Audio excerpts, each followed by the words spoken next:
Jungkook কিছু বলল না, সোজা তের সামনে আসলো, হাঁটু গেড়ে ওর সামনে বসলো। ওরা কি বলেছে তোমাকে?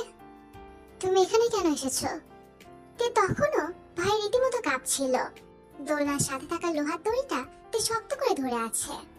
জাঙ্কুক বুঝলো মেয়েটা আরো ভয় পাচ্ছে। কাই, তোর এখান থেকে যা, আমি ওকে দেখছি। আরে বস, কথা বলে লাভ নেই তো। মেয়েটা মনে হয় বোবা, কথা বলতে পারে না।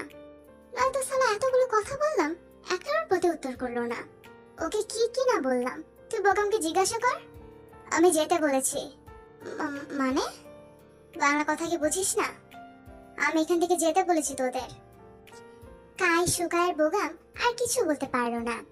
বোগামের মন খারাপ হলো। একটা কত সুন্দর মেয়েকে পছন্দ হয়েছিল ওর, একদম ওর টাইপের।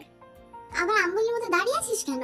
আয় বলছি, তোর জন্য অন্য একটা মেয়ে খুঁজে দেব, অন্তত কথা তো বলতে পারবে। ওদিকে জাঙ্কুক, ঠিক আছো তুমি? এরকম করে কাঁপছো কেন? এত ভয় পাওয়ার কিছু হয়নি। আমি আমি আপুর কাছে যেতে চাই, আর আপনার এখান থেকে চলে যান, আমার ভয় করছে। জাঙ্কুক যেন আবারও থমকালো, যেন নিজের ভেতর থেকে জাঙ্কুক হারিয়ে গেছে। ওর মধ্যে ওর নিয়ন্ত্রণ নেই। মেয়েটার কণ্ঠ যেন জাঙ্কুকে আরো টানছে। মনে হচ্ছে মেয়েটাকে সারাদিন বসিয়ে রাখুক, ও কথা বলবে আর জাঙ্কুক শুনবে। কি সুন্দর সেই কণ্ঠ। ও তোমাকে প্রপোজ করেছিল বলে তুমি ভয় পাচ্ছ? তে মাথা নাড়িয়ে হ্যাঁ বলল, তবু রীতিমতো কাঁদছে। জাঙ্কুক কিছু না বলেই তের হাত শক্ত করে ধরলো, কিন্তু তাতে যেন তে আরো বেশি ভয় পেল। আমার হাত ছেড়ে দিন, আমি আপুকে বলবো। কিন্তু ঠিক আছে, যাকে ইচ্ছে তাকে বলবে, আগে কান্না থামাও। কান্না না থামালে হাত ছাড়বো না। কিন্তু না, তে কেঁদেই চললো। জাঙ্কুক বুঝলো মেয়েটা প্রচন্ড ভয় পাচ্ছে। তেজ ওর জীবনে আগে এমন পরিস্থিতিতে কখনো পড়েনি। আচ্ছা ঠিক আছে, আমি হাত ছেড়ে দিয়েছি তো, এখন কেন কাঁদছো?